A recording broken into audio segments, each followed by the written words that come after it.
few years ago, I experienced my first panic attack. It's not simply hyperventilating out of anxiety, but you really do feel like you're dying. I remember reading about people saying that, but it turns out it was not a figure of speech. So mine happened when I was stretching my arm back, and the sound that it made, my instantaneous thought was that I injured my spine. So my brain takes that sensory information and completely misinterprets it. It starts freaking out. Symptoms begin. I realize what's happening, and I knew enough to slow and regulate my breathing. Now, the brain, after such an experience, will be on the lookout for the same issue almost constantly.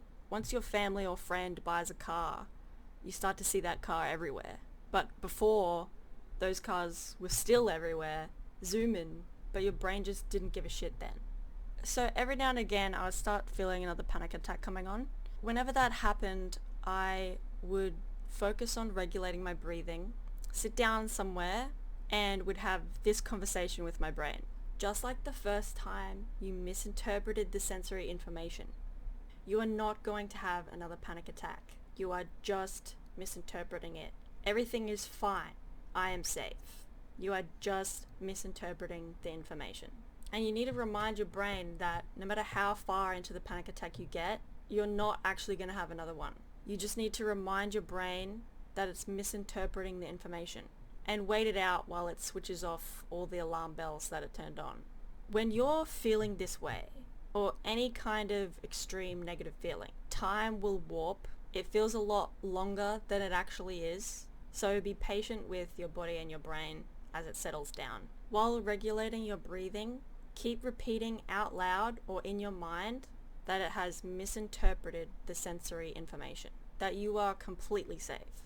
If your trigger comes from thoughts, keep telling your brain that it's misinterpreting those thoughts as current events. Focus on the feeling of the current object that you're sitting on. Give your brain information about the actual current world. Feel the things around you. Taste something and focus on the flavor. Make it realize that it's misinterpreted the information as current when it is not. That was the past. That is far away from me. I am safe. This flavor, however, is the true now. This chair underneath me is the true now. List 5 things from each of the senses. This is called grounding. You can get creative with it too. Spend some time thinking about how your specific brain works and how you could implement this in a way that works best for you. Anxiety-related things can take a lot of energy out of us. If you feel like sleeping after, sleep. If you need to ask your boss if you can do a less taxing job for a while, at least try asking. It's worth it.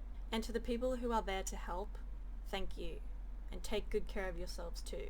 In order to help ourselves have enough physical energy and emotional energy in order to deal with life, we all need to take daily vitamin B1 and get daily sunlight.